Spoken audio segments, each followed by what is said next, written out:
Hi, it's Mr. Ramage, and this video lesson is going to introduce us to the Enlightenment, which is the main topic of Unit 1 as we begin our historical studies this school year. What we want to do on this lesson is just to provide some background information and kind of get us up to speed in terms of what the Enlightenment is, where it's going to begin, and what it's going to be all about. So, a couple of just basic descriptions of the Enlightenment. The Enlightenment is also known as the Age of Reason, and it's going to last from around 1685 through around 1815. So that's a pretty long period of time. Mostly we look at the 18th century or the 1700s as this Age of Enlightenment or the Age of Reason. And it's a period of time where new discoveries and inventions, with an emphasis on science, logic, and reason and nature, are going to change how people see the natural world around them, and that through logic and through reason and through science, life could actually be improved. That's a really long definition of the Enlightenment. But as we go through, you're going to understand, hopefully, what all of these pieces mean. Basically, for a very long period of time, nobody really knew much of anything. They knew what they could see. They knew what ancient philosophers and writers had told them. But for the most part, people living in the 16 and into the 1700s didn't know much about the natural world and how things actually worked. The Enlightenment is going to kind of begin to reveal those things to people and begin to emphasize the use of logic so that we can understand how our world works. The Enlightenment also not only changed the way we see the physical world, but also how we saw our society. So Enlightenment ideas challenged the authority of ruling monarchs, as well as the church and the nobility. And we're going to talk about these groups a little bit later, but of course the monarchs are the kings and queens, the ruling class of Europe. The church is the church, in this case the Catholic Church, and the nobility would be people who were wealthy landowners, who had title, who owned lots of property, who had lots of wealth and lots of influence. And then the third bullet point says the Enlightenment ideas on government and society will inspire revolution and change in many parts of the world. And this is true. So the Enlightenment's going to change a lot of things, not only the physical world and how we observe it, but also the political world. It's going to introduce the idea of freedom and liberty and democracy, and that's going to inspire revolutions here in America, as well as in France and pretty much every other revolution that's ever happened in the world. So the Enlightenment's a really important part of Western history, and that's why we usually start with it. So where is the Enlightenment taking place? Well, primarily in Western Europe. And in our course, we're going to talk a lot about Western Europe, as this is more of a Western civilizations world history course. Obviously, we'll talk about a lot of different parts of the world, but primarily we're going to be looking at Western Europe. So countries like England and France and Spain and Italy and Germany and Austria and Russia and all sorts of other countries in this part of the world are going to be pretty big players throughout the 17 and into the 1800s, which is mostly the history we're going to be covering. One of the Enlightenment's more famous philosophers was Immanuel Kant. And I selected this quote because I think it really summarizes what the Enlightenment is all about. He said, "Dare to know, have courage to use your own reason, to think for yourself, right? To actually know what's going on and how and why things work, and that you were born with the ability to think and to reason, and you should do that and not just accept what other people tell you is true."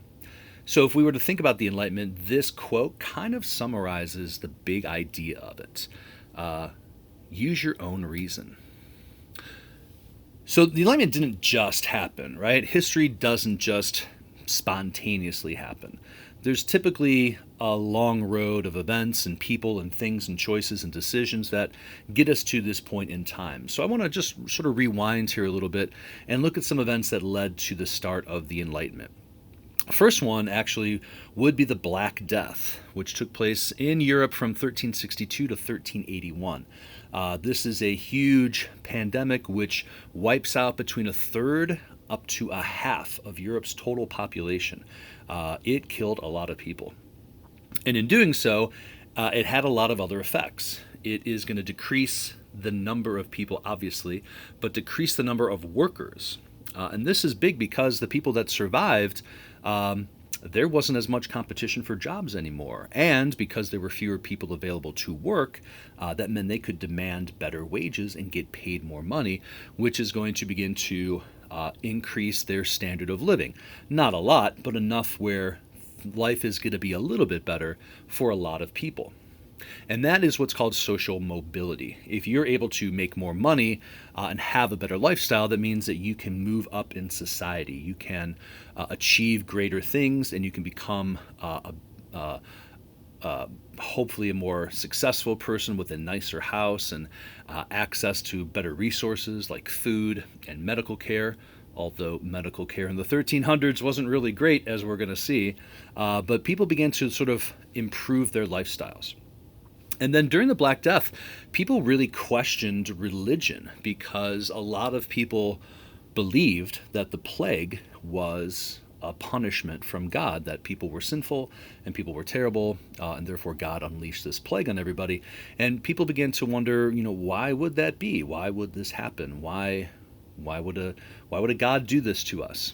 So people are beginning to start to question religious institutions. Well, the Black Plague, the Black Death, leads us to sort of this next wave that hits Europe, and that's called the Renaissance. And you've probably looked at the Renaissance at some part of your school career. This Renaissance takes place in Europe, mostly focused in Italy, although there's a Northern Renaissance as well. And the Renaissance is rebirth, a rebirth in knowledge of the arts, a rediscovery of ancient texts and thinkers like Plato and Socrates and all of these ancient Greeks and philosophers that were around hundreds of years ago. This rediscovery of art through statues and paintings like the Mona Lisa and the ceiling of the Sistine Chapel. You've got guys like Leonardo da Vinci and Michelangelo and Raphael and all these great artists that are working in this time period. And this is this really awesome Renaissance period. Where one of the things that people started to do in the Renaissance was to think more secular, to emphasize what was called humanism, or a non-religious view of life. So up until that point, the church was very, very, very influential in how people lived their lives. They didn't just go to church on Sunday. The church had a lot of influence and control over everyday life for people. And now people are beginning to sort of back away from the church and try to enjoy life while they're here. The early church really emphasized that it was your job to kind of suffer while you're here on earth, and your reward would be given to you in heaven. But that's really not what people want to do, right? When you're alive, you kind of want to enjoy it and have some fun.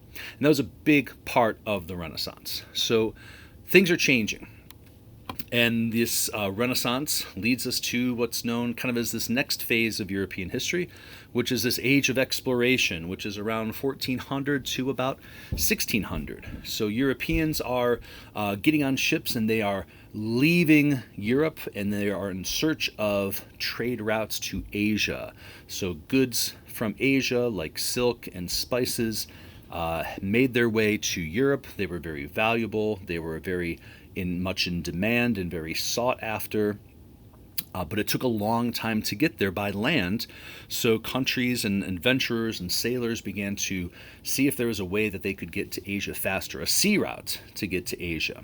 And as they do this, Europeans are going to explore the coast of Africa and eventually sail around the southern tip of Africa up until India and into Asia. And in doing so, they need to build better ships, and they have to become better sailors.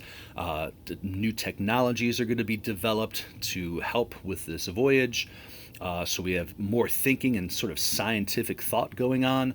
We're also going to be on these boats, and we're going to go new places, and we're going to see new people that look different and speak different and sound different, and animals that are different and foods that are different. And Europeans are going to be like, dude, what is going on? There are so many different things out there in this world.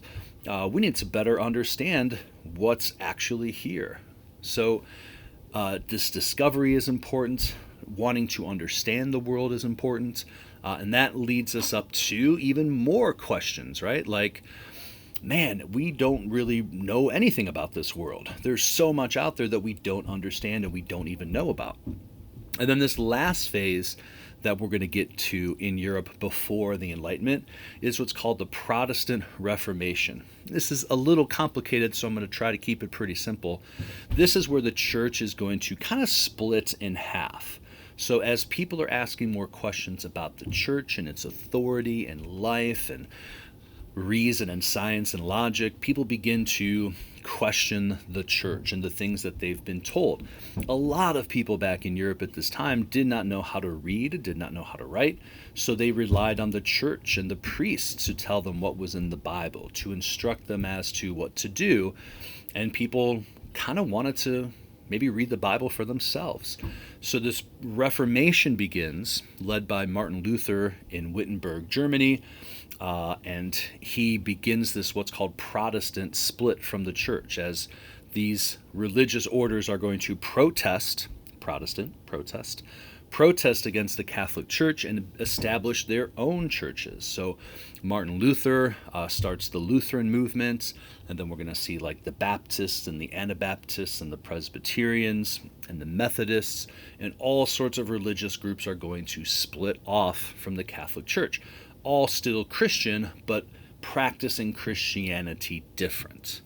So now we're questioning and we're challenging the religious authority that we've basically been given for the last almost 1500, 1600 years. So things in Europe are changing tremendously, and this is what eventually gets us to this age of reason.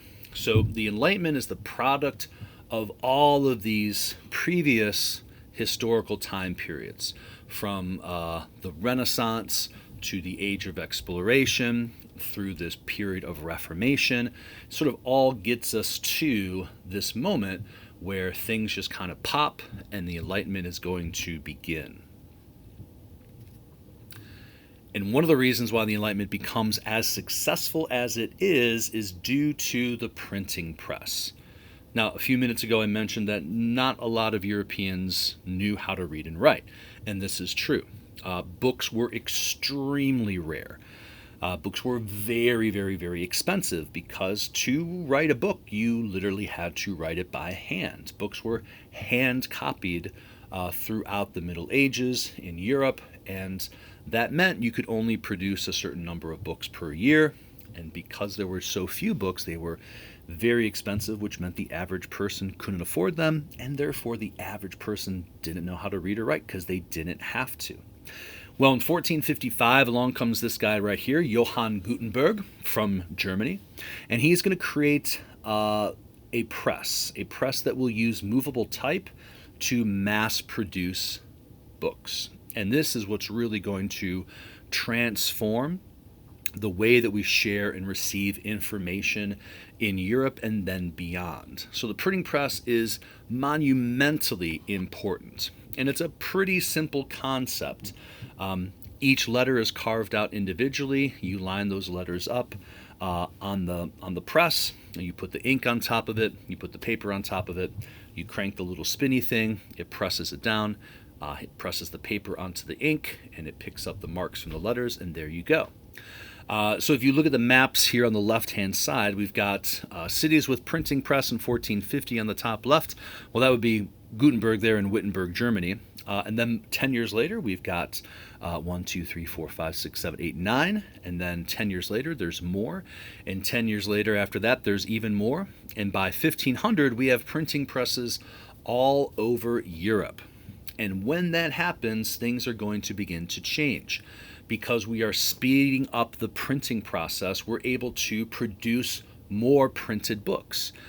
When there are more books available, it's going to reduce the cost of those books, and they are going to become more affordable, which means more people can buy them. And when more people get their hands on books, they're going to learn how to read. So literacy increases. Knowledge, what's written in these books, is going to spread to other people in other parts of the world who may have never heard these ideas before. And then questions are going to be raised. Hey, I lived my whole life believing this, and this book tells me it's something different. What's going on? So as books are printed and knowledge spreads and people begin to discover what other people are thinking and what other people believe to be true, they're going to begin to ask more questions. So the printing press is really the very important machine and invention that really drives this change. So if we look at, the number of printing presses available in the Renaissance, it was very low. But then as we're getting through the Reformation, more and more cities have more and more presses that are producing more and more printed materials, questioning the church, driving the Reformation, encouraging people to think for themselves. It's pretty important. So the printing press is huge. And again, just to emphasize what the printing press does, more presses equals more books, cheaper books, more literacy, more knowledge, and more questions. People are going to ask more questions, and they're going to want the truth. Now, historically, Gutenberg actually didn't invent the printing press. He borrowed the design from it. So a lot of people can give Gutenberg the credit for inventing the printing press, but he absolutely was not the first one to do it. He just kind of made the design work better. And for a lot of inventions, that's kind of ultimately who gets the credit. It's not usually the guy that comes up with it, it's usually the guy that makes it work better. But the printing press actually goes all the way back to 971 AD in China, where they were using small wooden blocks with Chinese characters carved into them, and then they would press the paper into those blocks. They were still doing up until 1377. The problem with Chinese printing was that their alphabet was so vast and it took so long to carve and to print with these types of blocks, it just wasn't very feasible. Gutenberg printed in Latin, a much simpler language, fewer characters, and Gutenberg's letters were carved into metal, whereas the wooden blocks that the Chinese used wore down over time. But it's fairly certain that Gutenberg saw a Chinese press or something similar to a Chinese press, got the idea, and then kind of modified it and made it more efficient and effective. Well, now that we've got this printing press out there, now that people are beginning to learn for themselves and to read for themselves and to think for themselves, what kind of questions are people asking? Well, it kind of falls into three basic categories. What do we really know about the world? What do we even know how big it is? Do we know how many nations or countries there are? Do we know if it's, that there's people living across the sea, or why do these people look different, or why are there animals that are living here that don't live other places? So people were really beginning to try to figure out, well, what is this place? Where is this place? How does it work? Everything, right? So what do we really know about the world? The next thing they are going to start to ask questions about is, hey, why is that dude the king? Like, how come he lives in this huge castle and I live in this really crappy house?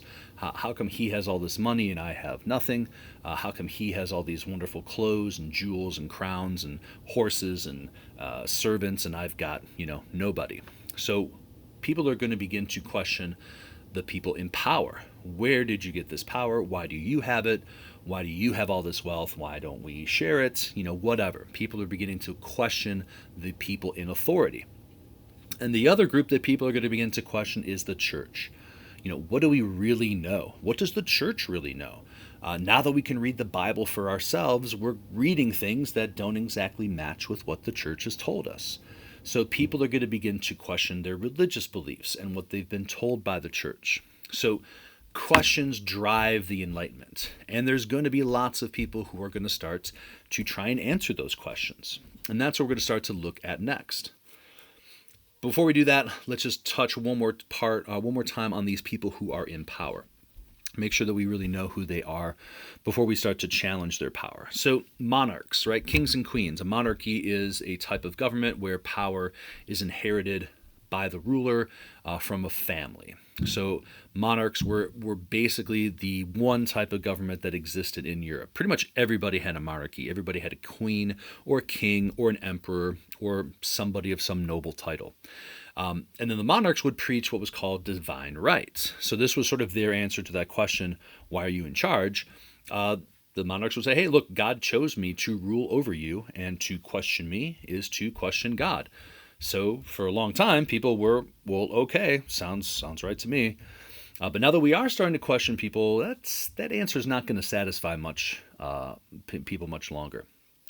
The nobility. Who are these guys? I mentioned earlier the nobility are families with land, with title, and with wealth. So in places like England, it would be like lord and duke and duchess, people who were entitled, usually from the king, right? So the nobility and the kings, they usually kind of worked together. The nobility didn't always really like the king, and the king didn't really always like the nobility, but they kind of helped each other out to maintain that power. Most of the people lived on lands that were owned by the nobility, and they had to, turn over all their profits and all their crops to them. The nobility are also very wealthy and educated because they could afford to send their kids to school and they could afford books. But that's starting to change because more and more people are starting to read. And then the third group that really has power in most of these European countries is the church, the Catholic Church, which has been around for over 1,000 years, and they are very wealthy and they are very influential. And again, they are like the guys with the keys to heaven, right? So you don't want to get on the church's bad side, or they'll condemn you to hell for all of eternity. So people weren't exactly quick to question the church, but it's starting to happen. And the church had become very corrupt and very just not very Christian-like. So people are, again, questioning their authority, the nobility's authority, and the king's and queen's authority. And as we get towards the end here of this video lesson, the Age of Reason or the Enlightenment is basically broken up into two parts. The first part we're going to look at, which is the scientific revolution. This is where we're going to see guys like Galileo and Kepler and guys like Newton and Francis Bacon and Descartes, who are going to come up with all of these great or revolutionary scientific discoveries, like the scientific method and gravity and all this stuff. And then the second part of the Enlightenment is more of this philosophical revolution, where people begin to question government and religion and power and freedom and things like that. So we're going to have two parts to our Enlightenment, a scientific part and a philosophical part. So that's our introduction to the Enlightenment. So what are some takeaways? What are some things that I want you to walk away with from this lesson that you're going to remember? Well, number one, the Enlightenment is going to take place in Western Europe in the 1700s. So we kind of need to know when, and we kind of need to know where. So Europe in the 1700s. We should know that there were many, many factors that contributed to the start of the Enlightenment. It didn't just pop up one day and the apple fell on Newton's head. He said, hey, Enlightenment's beginning. But it's a long process of lots of things happening. Number three, new ideas and discoveries based on scientific reason and observation and experimentation are going to bring many, many changes. So as people begin to look at the world around them and discover things and reason things out and experiment and come up with conclusions to their hypothesis, it's going to change the world. And new ideas that are thought of during the Enlightenment, they're going to change not just this scientific ideas, but also new beliefs about how society should work and who should have power and who should be free and who shouldn't be free. Why is that person in charge, or why aren't we in charge? So these ideas are also going to continue to challenge these traditional authority figures. Number five, the printing press. So important. The printing press is going to help spread all of these new ideas, spread all of these questions, spread all of this information, and people are going to get smarter. They're going to become more literate. They're going to read more. They're going to learn more. More and more people are going to become educated, and they're going to think for themselves, really kind of for the first time. And last but not least, the Enlightenment has two parts. The first, our scientific revolution, which we're going to get into, and then the philosophical revolution about government, society, and all those good things. So hopefully that wasn't too much for you. The Enlightenment is a big thing, so we definitely want to have some background information on it. Hopefully these takeaways will help you as we move on to the second part, which is looking at the scientific revolution.